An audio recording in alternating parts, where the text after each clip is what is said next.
What's up guys, my name is Intros and today we're gonna be making a review of the brand new Ridstar Q20 Pro. As you can see guys, this is a pretty nice bike. It comes with dual motors, it has two batteries, so we have one motor each 1000 watts. Now the bike has also some nice plastic fenders. You don't have any metal, which I actually had it on my Ingwe Engine Pro, the first one, so I really didn't like that, but yeah, the modifications are already coming for this bike. You also get some nice two piston brakes. Now the brand, I don't know if it's good, you can tell me down in the comments, but yeah, also these are pretty nice. You also have this nice light, which is pretty big, and you have also some turn signals. If you turn the signal, it actually works pretty nice.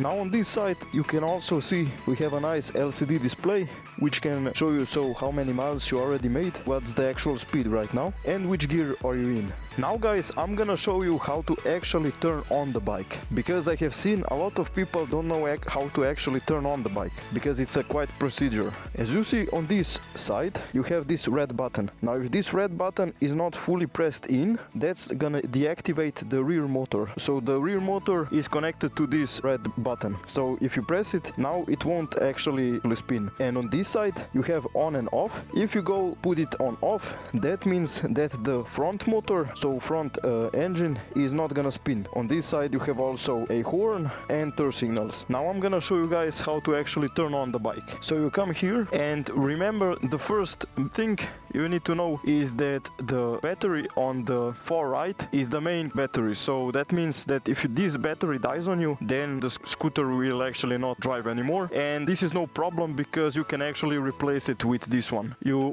press this turn on button, and you have also some keys. You take the key, put it in the key lock, and turn it one to the right. Now you just gotta press the power on button, hold it for around 3 seconds, and the engine will pop off. So that's it. But yeah, I have seen a lot of people, they complain that it's too much work to actually turn on the bike, but I think once you get used to it, it's not a problem anymore. Now it also comes equipped with some nice CST BFT tires cross. As I seen on first videos of the Ridstar Q20 Pro, basically the first versions, they came equipped with some different tires, but I actually like these tires. They're pretty knobby and they have also nice grip, so I would say they made a solid improvement in that way. Then we have nice seat. The seat is pretty plush, it doesn't have any hard components, and it's pretty nice. And you also get this nice pouch. This pouch comes in clutch every time to get something inside. Maybe you don't have any pockets available and you just basically store it inside here. It's also waterproof, so that's amazing.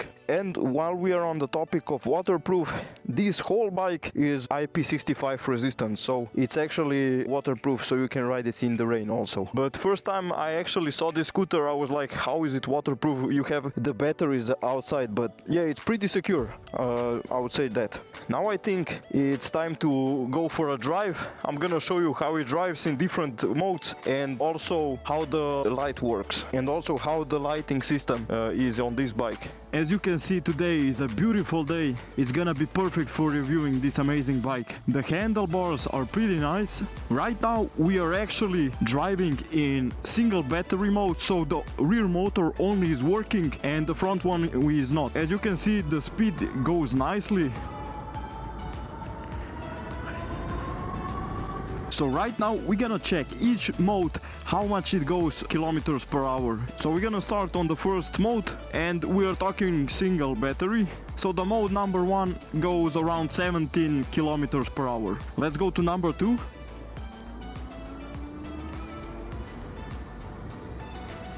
So the number 2 goes around 26 kilometers per hour. Let's go to number 3.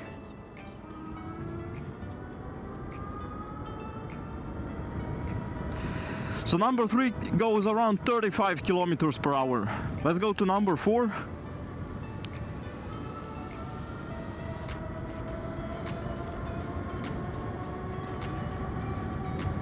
So this one goes around 41 kilometers per hour. And we're gonna turn it back around here, and we're gonna check the number 5, how fast does it go. Let's check how much number 5 goes.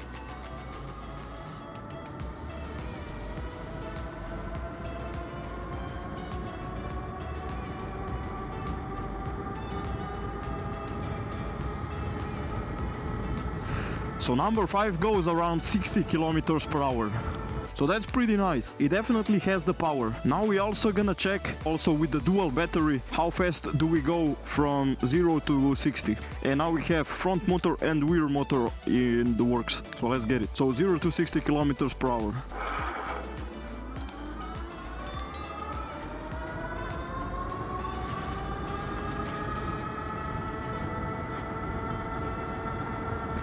And yeah, as you see, there is a noticeable improvement on the acceleration when you go dual mode. So if you want to really drive fast, you definitely should have rear and front motor both on. Especially the acceleration is crazy. When we talk about acceleration on this bike, the manufacturer pulled out some pretty impressive stats, as you can see on this screen. And I would say most of the time manufacturers a little bit exaggerate how fast it goes, the product, but in this case I would say it's pretty reasonable to assume the manufacturer didn't lie on this product. Now we're gonna go a little bit off-road. We're gonna check how it actually drives in the off-road conditions. So as you see, there is some potholes, so we're gonna be careful on the potholes.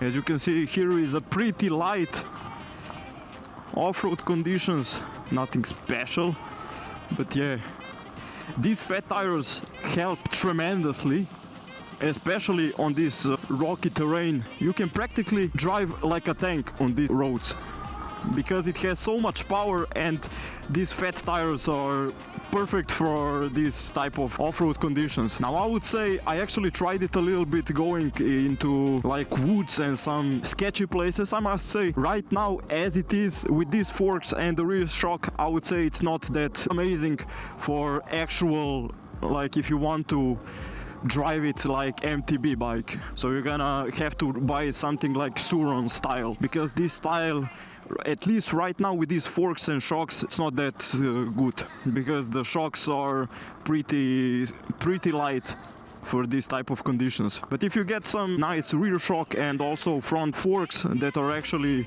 compatible for this bike, maybe it could be a solid buy to actually get this one.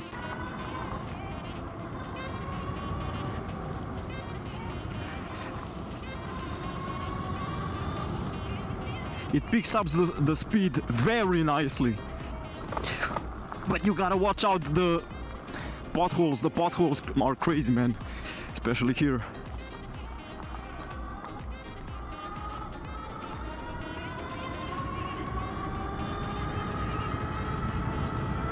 And then it just pulls.